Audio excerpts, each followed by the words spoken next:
The stars looked different from this part of space. Captain Taeho Kim stood on the bridge of the Earth exploratory vessel Horizon, watching the unfamiliar constellations on the main screen. He was leading humanity's first deep space diplomatic mission beyond the protective barrier of the Sol system. "Status report," Taeho said, turning to his crew. "All systems normal, Captain," replied Navigation Officer Hana Song. Her fingers moved quickly across the control panel. "We are on course to the coordinates where we detected those alien transmissions." Taeho nodded. After decades of listening to the stars, Earth's scientists had finally detected and decoded alien signals. Humanity, having survived countless natural disasters, diseases, and wars, had united to explore space peacefully. "How much longer until we reach the coordinate point?" Taeho asked. "About 6 hours, Captain," Hana answered. Taeho walked to the large window at the front of the bridge. The Horizon was humanity's most advanced spaceship. It carried 200 crew members, scientists, and diplomats. Their mission was simple: make peaceful contact with alien life. What the crew of the Horizon did not know was that the transmissions they had found were actually distress calls from the Eldari people. The Eldari were the latest victims of the Varaxian Empire. Supreme Commander Kraxus stood on the command deck of the Varaxian warship Terror of Worlds. His hard exoskeleton gleamed under the ship's lights. The Varaxians had conquered 17 star systems over the past 300 years. Their bodies, evolved on Varax Prime, a level 9 Deathworld, made them the strongest predators in known space. Varaxians had tough outer shells that could survive extreme pressure and temperature. They were immune to most poisons and could heal quickly from injuries. No species had ever truly challenged their expansion across the stars. Supreme Commander, called Sub-Leader Vrex, approaching with 3 quick steps. "Our sensors have detected an unknown vessel entering the outer boundary of this system." Kraxus turned all 4 of his compound eyes toward the tactical display. "Show me." The screen changed to show a strange ship moving toward them. Its design was unlike any the Varaxians had seen before. "It does not match any known species in our database," Vrex reported. "The ship appears to use some form of fusion propulsion.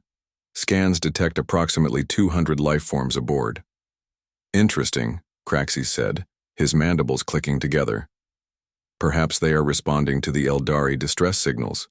How unfortunate for them." The Varaxians had just finished conquering the Eldari planet.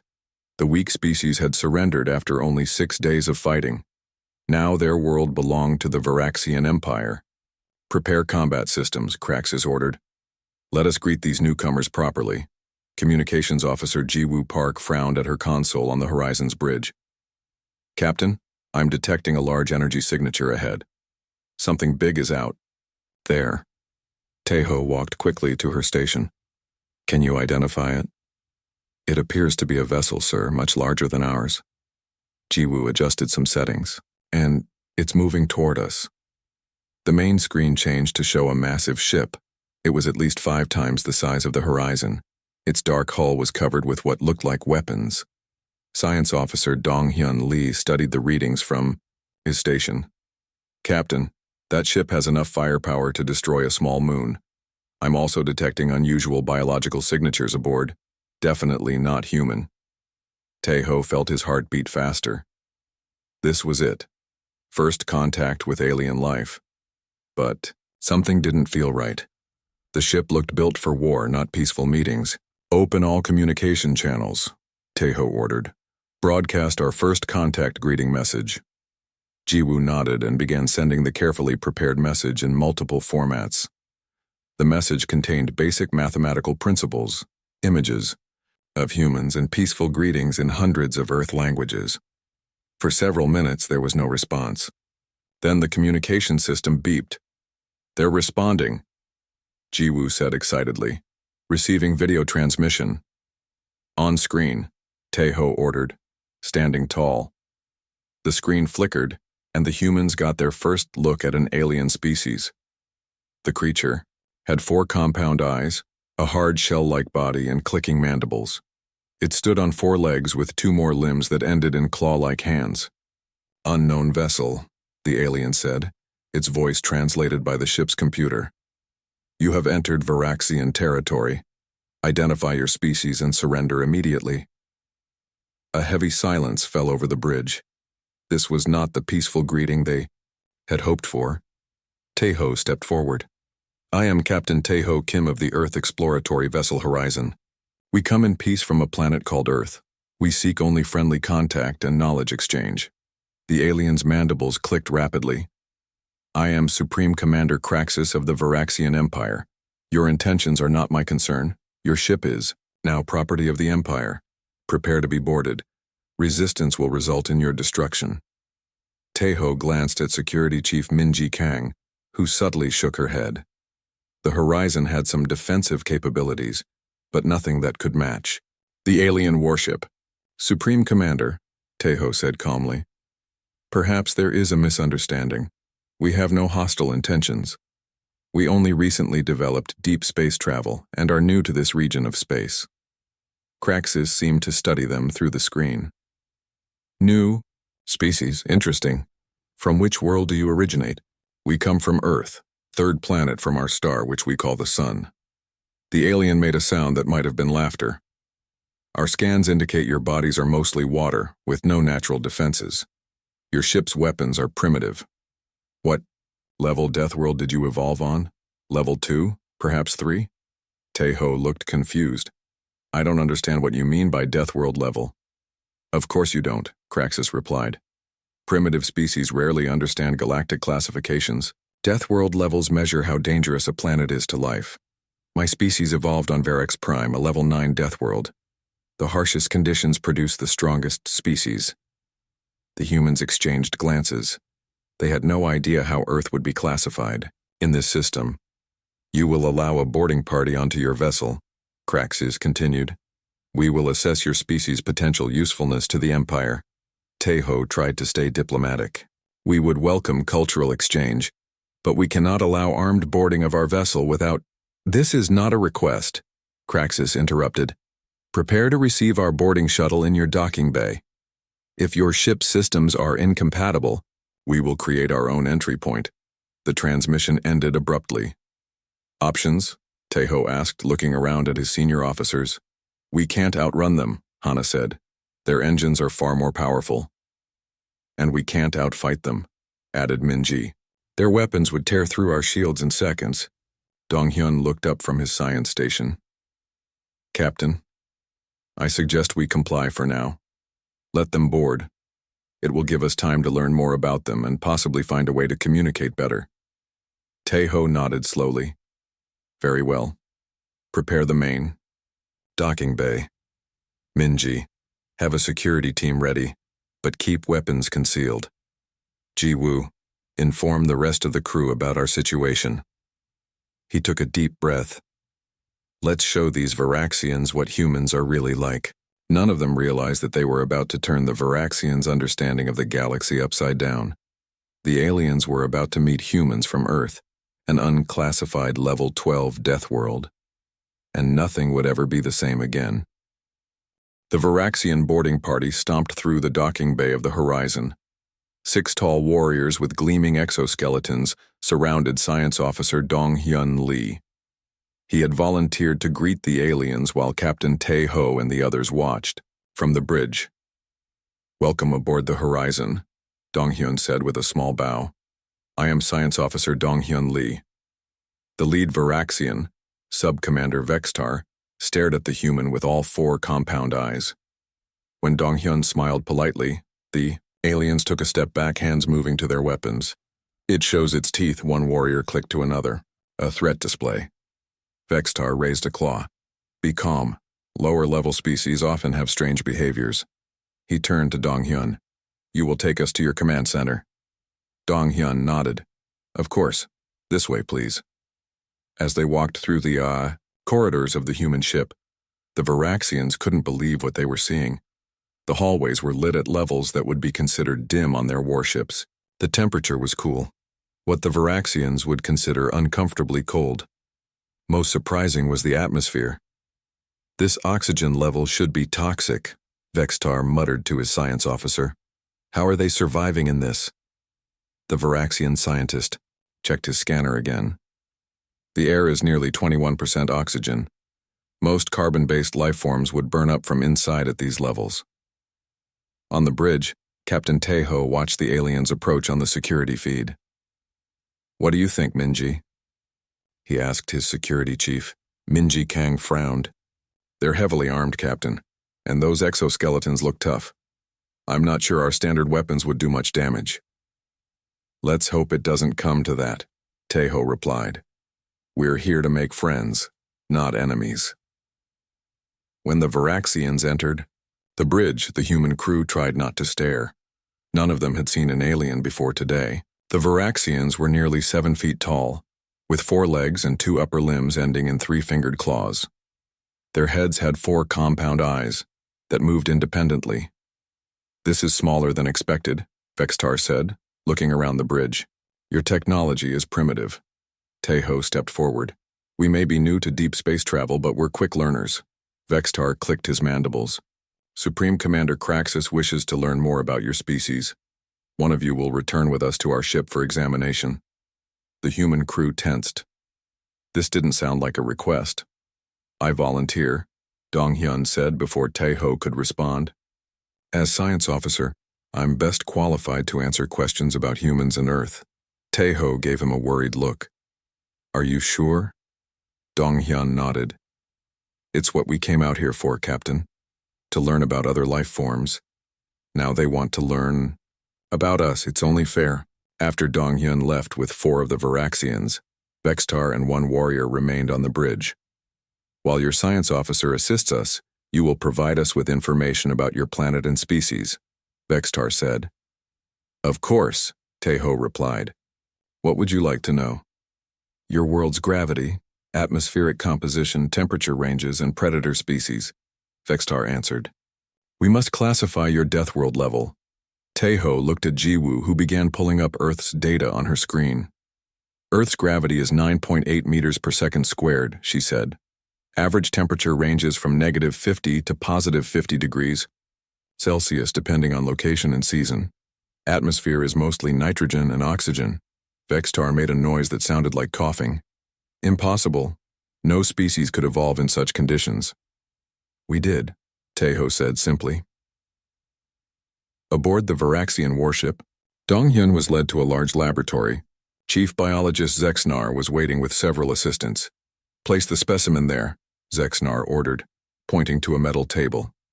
"I can stand, thank you," Donghyun said politely. The Varaxians looked at each other in surprise. Most species would be too afraid to speak up. "Very well," Zexnar said. "We will begin with basic physical tests." The first test involved standing in a chamber with different atmospheric mixtures. The Varaxians were shocked when Donghyun remained comfortable even when oxygen levels were increased to what they considered dangerous. "How is it surviving our standard atmosphere without assistance?" Zexnar clicked to his assistants. "The oxygen levels should be toxic to most carbon-based life forms." Next came temperature tests. When they raised the heat, Donghyun simply removed his outer jacket. When they lowered it, he asked if he could have his jacket back. "Most remarkable," Zexnar noted. "It adapts to temperature variations without apparent distress." The Varaxians then exposed Donghyun to mild radiation levels that would kill most species. They were amazed when their scanners showed his cells efficiently repairing the damage. What kind of world produces such resilience? Zexnar wondered aloud. The most shocking discovery came when they analyzed Donghyun's blood and tissue samples. Human cells contained structures the Varaxians had never seen before. These cell components actively fight foreign organisms, one assistant reported. Their bodies wage constant warfare against microscopic invaders. Zexnar stepped back. "You mean to say they evolved on a world so filled with dangerous microorganisms that their bodies fight them continuously? What kind of hellscape is this, Earth?" Back on the horizon, the bridge crew was planning. Captain Tejo did not like having one of his officers held on the alien ship. "We need to get Donghyun back," he said quietly to Minji, while Vextar was distracted by Earth's data. Minji nodded. "I have a rescue plan ready, Captain. Just give the word." Unlike the strictly hierarchical Varaxians, Humans were good at quick thinking and teamwork across ranks. What the aliens saw as chaos in human command was actually flexibility.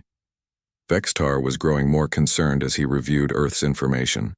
The human home planet had thousands of predator species. It had weather that could destroy entire cities. Its gravity was much stronger than most inhabited worlds. Your world has active tectonic movement? Vextar asked in disbelief. And you built cities on these moving plates? We adapted, Taeho said with a shrug.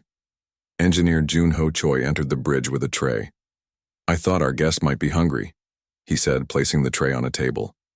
It contained various Earth foods, fruits, vegetables, bread, and some spicy Korean dishes. Vextar scanned the food with the device. These contain capsaicin, he said, pointing to a dish of kimchi. That is a plant defense toxin. It causes pain. Yes, Junho agreed with a smile. Delicious, isn't it? The Varaxians stared at him in horror. These humans knowingly ate pain-causing toxins for pleasure? What kind of creatures were they? At that moment, an alarm sounded from Vexitar's communication device. He listened, then turned to Taeho with all four eyes wide. Your science officers. Biology is concerning our researchers, Vextar said. They report that humans are walking biohazards. Your bodies contain countless microbes that could threaten other species. We call it the human microbiome, Taeho explained. They're mostly helpful bacteria that live in harmony with us. Vextar's mandibles clicked rapidly. Supreme Commander Craxus demands more information about humans immediately. Our classification, systems cannot adequately categorize your species. The humans exchanged glances. They were beginning to understand that they might be more unusual than they had thought. Earth, their ordinary home, might be extraordinary to the rest of the galaxy. Taeho smiled at Vextar, causing the alien to step back again. We have much to learn from each other, the captain said, starting with the fact that when humans show their teeth like this, it's called a smile. It means we're friendly, not threatening. Vextar's four eyes blinked in different patterns. Humans are very strange indeed. Neither the humans nor the Varaxians yet realized just how strange the situation would become, or how much the balance of power in the galaxy was about to shift. Supreme Commander Craxus stared at the reports from his science team. The data about humans made no sense. These soft-skinned creatures should not be able to survive the conditions they described on Earth. Bring me the human specimen, Craxus ordered. I want to see this creature myself. When the guards brought Dong-hyun to the command deck, Craxus circled him slowly. The human looked small and weak compared to the towering Varaxian commander. Your species is unusual, Craxus said. Tell me, human, how does your kind survive on a planet with such extreme conditions?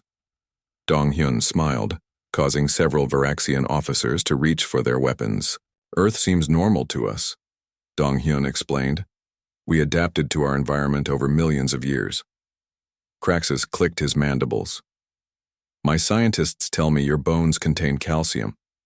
Yet you move around in your high gravity as if it were nothing. Explain. Human bones are strong, Dong-hyun said, and our muscles are adapted to Earth's gravity. Your ship's gravity feels light to me.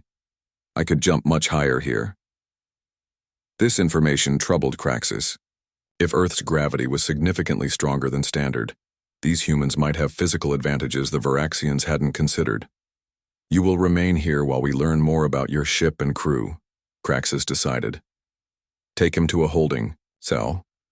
On the horizon, Captain Taeho finished outlining the rescue plan. Security Chief Minji Kang would lead a small team to board the Varaxian ship and bring back Dong-hyun.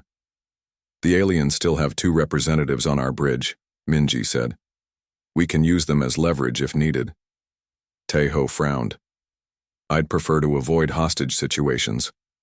Our mission is peaceful. With respect, Captain, Minji replied. They took one of our officers, that's not peaceful. Taeho nodded. Proceed with the plan, but use force only if necessary. Minji gathered her team in the cargo bay. Engineer Junho Choi had modified their equipment for the mission.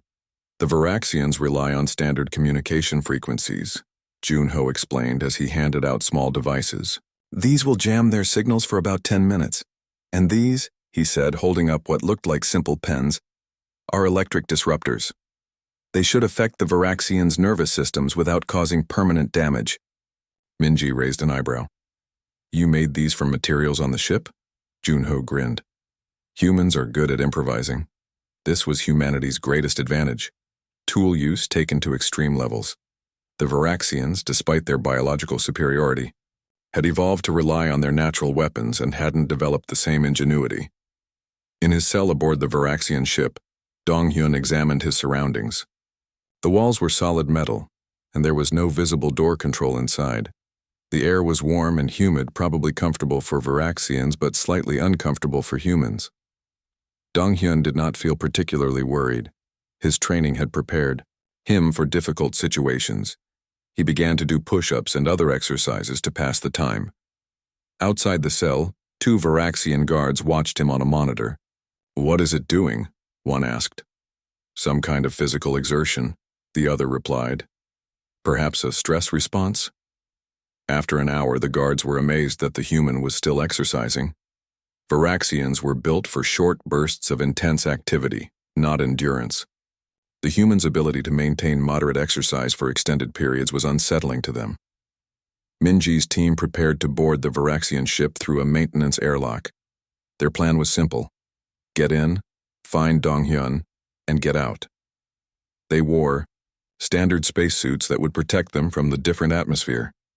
Remember, Minji told her 4 team members, we're not looking for a fight. Our goal is to bring back our science officer. They entered the Varaxian ship without being detected. The alien security systems weren't designed to spot humans, whose body heat was different from most species the Varaxians encountered. Moving through the dark corridors, they followed the signal from Dong-hyun's communication device, which was still active but silent. Supreme Commander Kraxus received disturbing news from the horizon. Vextar reported that the humans were more resilient than expected. They consume poisons for pleasure, Vextar's message said. Their bodies constantly fight microscopic wars, and their social structure allows for rapid adaptation to new situations. Kraxus decided to take more humans for study. He ordered a larger boarding party to capture additional specimens. Begin with their command staff, he instructed the boarding party leader. I want to understand their hierarchy. Minji's team located Dong-hyun's cell, but found 6 Varaxian guards outside. Too many to take on quietly. We need a distraction, Minji whispered to her team. One team member, Jun Seo Park, smiled. I have an idea. He took a small device from his pocket, a music player. He set it to play loud earth music and threw it down a side corridor.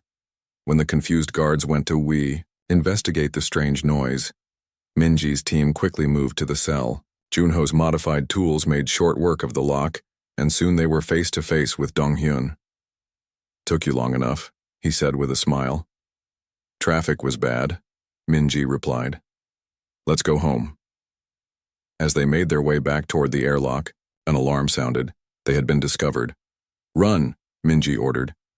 They sprinted through the corridors, but 3 Varaxian guards appeared ahead of them. The aliens were larger and had more natural weapons. But the humans had something the Varaxians didn't expect. Training for high-stress situations. Minji didn't hesitate. She launched herself at the first guard, moving faster than the alien expected, in the lower gravity. She used Junho's electric disruptor on the Varaxian's exposed neck joint. The alien collapsed, its nervous system temporarily overloaded. The second guard swung a powerful claw at Jun Seo, but the human ducked and rolled under the attack. Another team member used her disruptor on this guard. The third Varaxian managed to call for backup before Minji disabled it. Now they had a serious problem. New plan, Minji said. We can't get back to the airlock. We need to find another way off this ship. Dong-hyun pointed down a different corridor. The shuttle bay. Is that way? I saw it when they brought me aboard. They ran toward the shuttle bay, but more Varaxian guards were closing in. The humans found themselves trapped in a large storage room. Seal the door, Minji ordered. Junho quickly manipulated the alien door controls, buying them some time, but they could hear the Varaxians working to open it from the other side. Now what? Jun Seo asked. Minji looked around the room. It was filled with containers and equipment. Junho, can you make us something useful from all this stuff?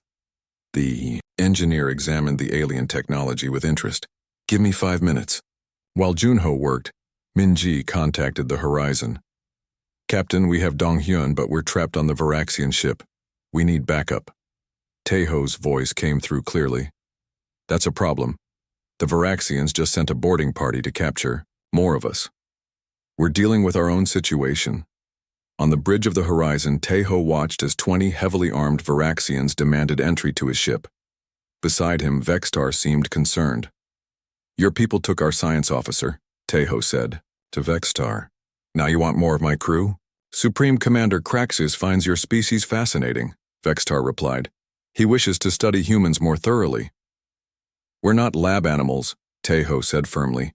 Tell your commander to return my officer and withdraw his boarding party. Then, we can talk peacefully. Vextar's communication device beeped urgently. He listened, then all 4 of his eyes widened.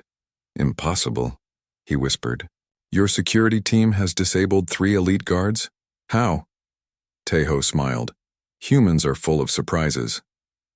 At that moment, alarms began to sound throughout both ships. Something unexpected was happening that would change the balance of power between humans and Varaxians forever. The alarms blaring through both ships were not because of the human rescue team or the Varaxian boarding party. Something else was happening. Captain, called Communications Officer Ji-Woo Park from her station on the Horizon's bridge. 3 large ships just appeared on our sensors. They're not Varaxian. Taeho looked at the main screen. 3 sleek vessels had emerged from what appeared to be some kind of faster-than-light travel. They were positioning themselves around both the Horizon and the Varaxian warship. Vextar clicked his mandibles rapidly. Eldari battlecruisers, he said, his voice tense. They should not be here. We defeated their forces. The distress signals, Taeho realized. They weren't just random transmissions, they were calling for help. A new communication came through on all channels. The screen showed a tall, slender being with pale blue skin and large, dark eyes. This is High Commander Linerex of the Eldari. Alliance, the alien said. Varaxian vessel, you are ordered to withdraw from this sector immediately. Your invasion of Eldari space will not stand. Kraxus appeared on a split screen, his 4 eyes narrowed. The Eldari are conquered. These reinforcements change nothing. We disagree, Linerex replied calmly. And who are these newcomers? The Eldari commander looked at Taeho with interest. I am Captain Taeho Kim of the Earth exploratory vessel Horizon, Taeho said. We are from a planet called Earth. We came in peace but found ourselves in the middle of your conflict. Linerex seemed surprised. You are not affiliated with the Varaxians? No, Taeho answered. We just met them today. Currently they are holding one of my officers, and my security team is trying to rescue him.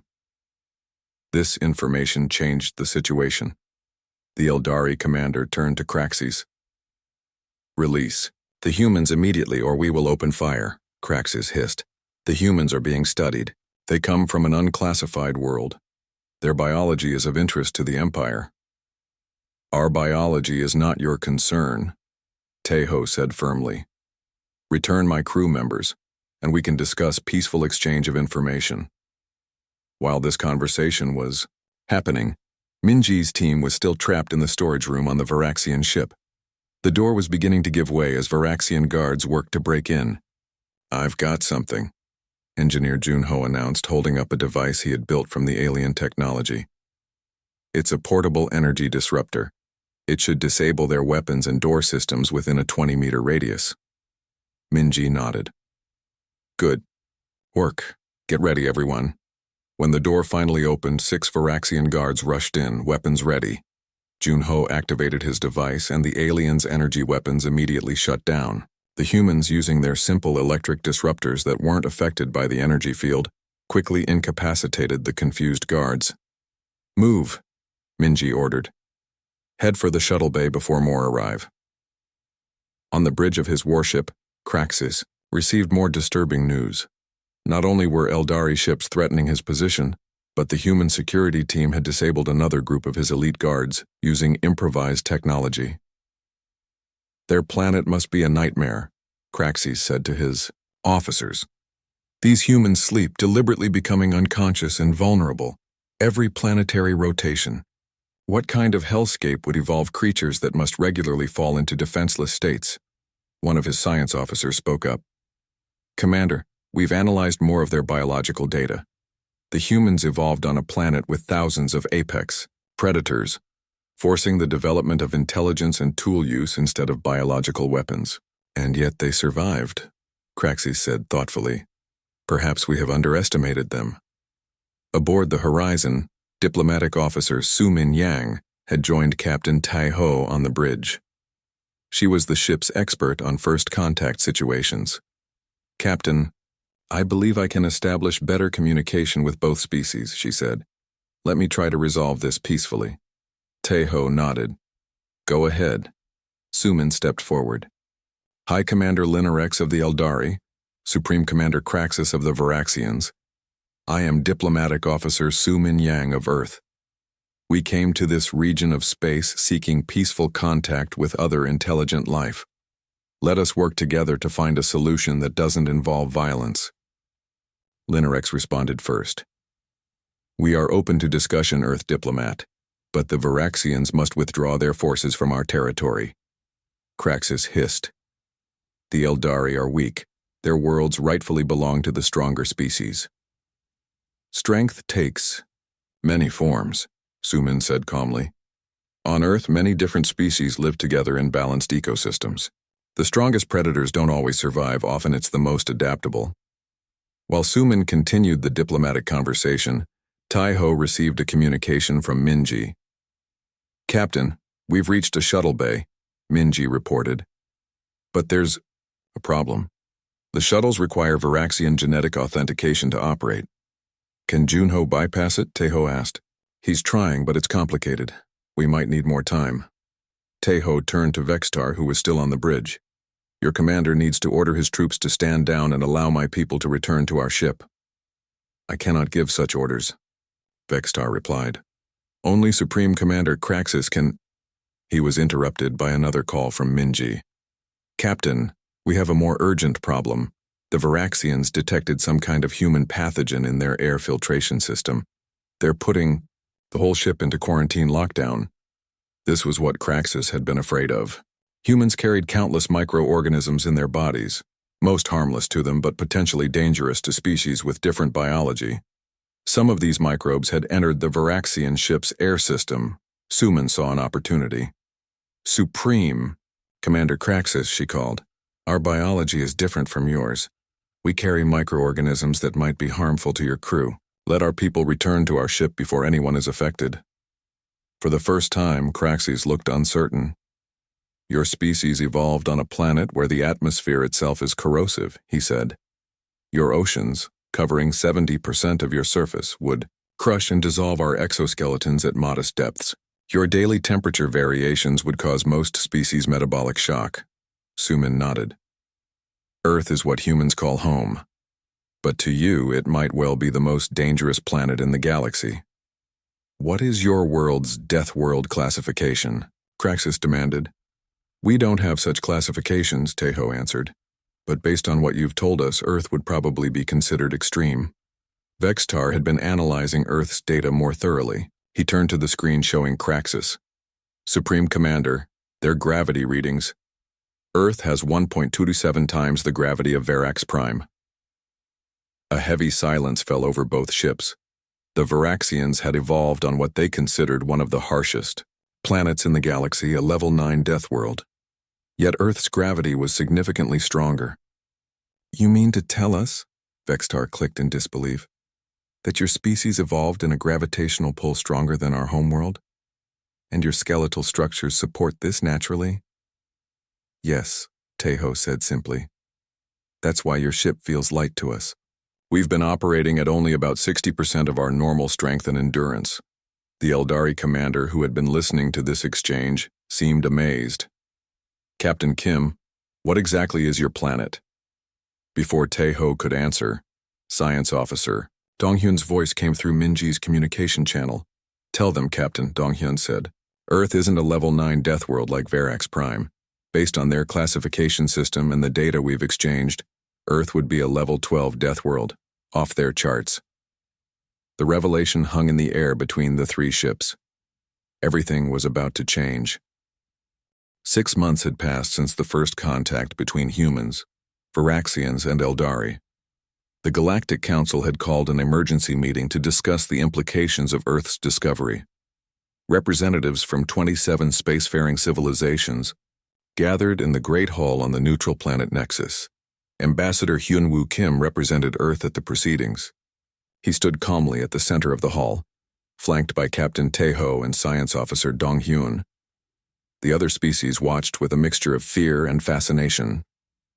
"Esteemed members of the Council," Hyunwoo began, "I thank you for welcoming Earth into this gathering of civilizations.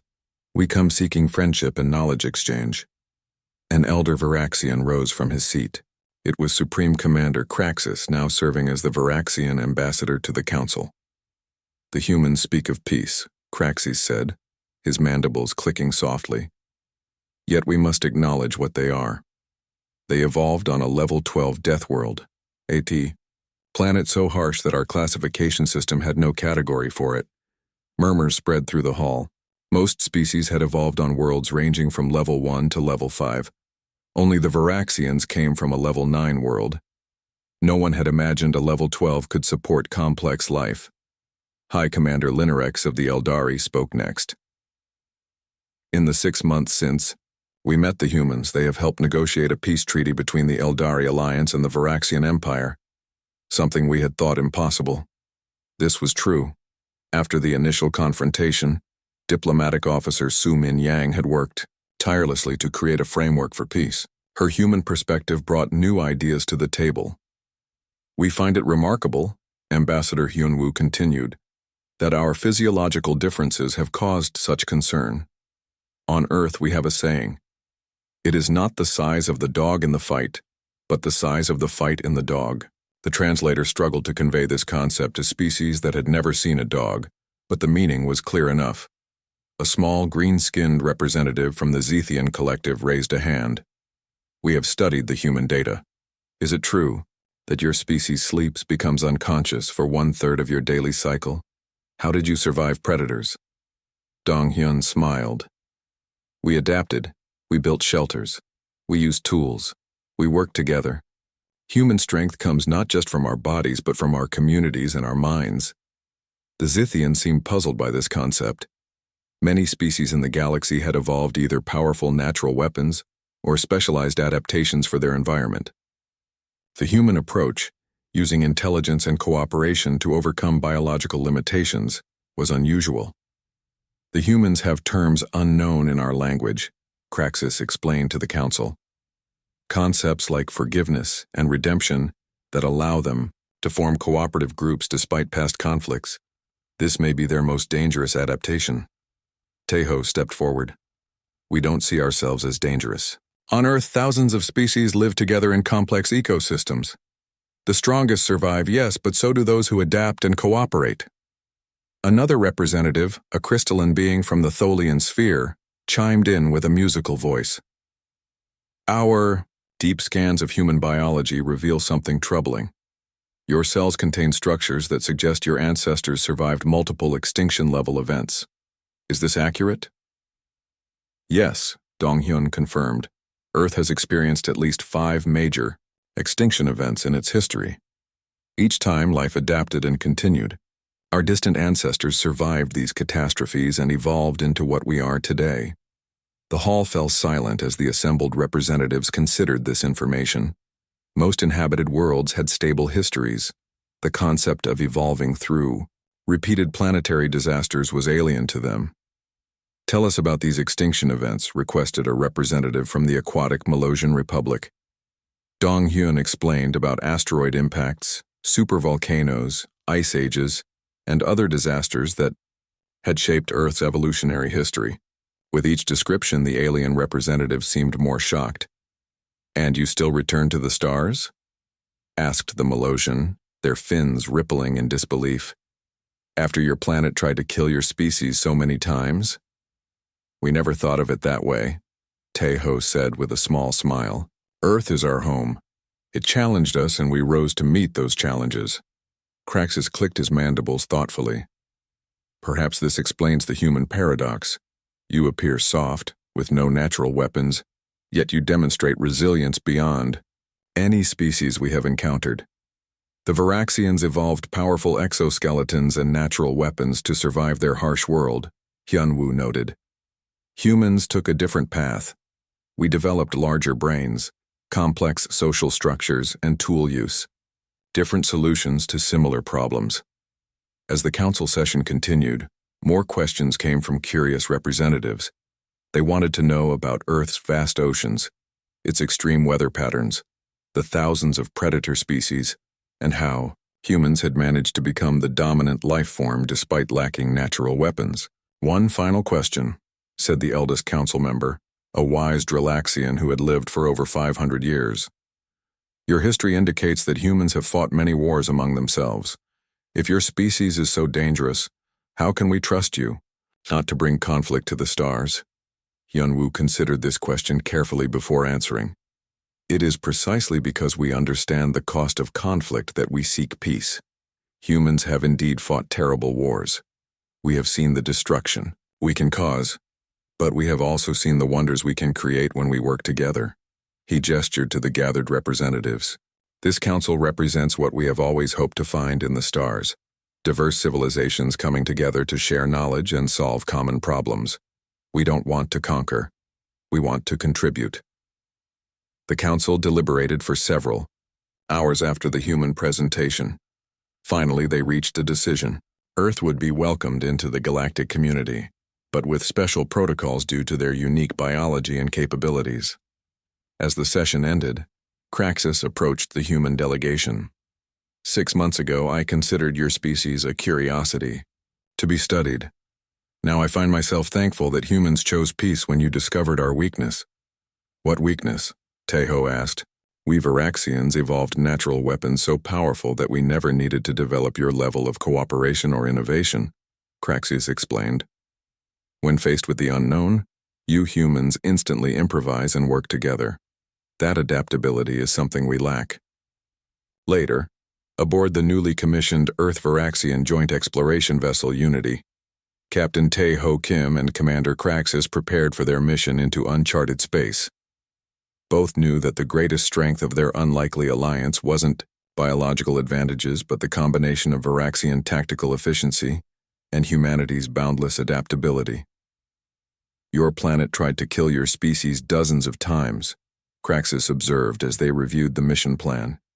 Yet here you are, reaching for the stars. Taeho smiled. That's what humans do. We adapt, we overcome, we explore. A new classification was created in the Galactic database. Earth was officially designated the first level 12 Deathworld, and humans received a unique taxonomic category, Apex Paradox. The only known species evolved from prey animals that had become more dangerous than their predators. The Deadliust Deathworld species had finally met humans, and the galaxy would never be the same again.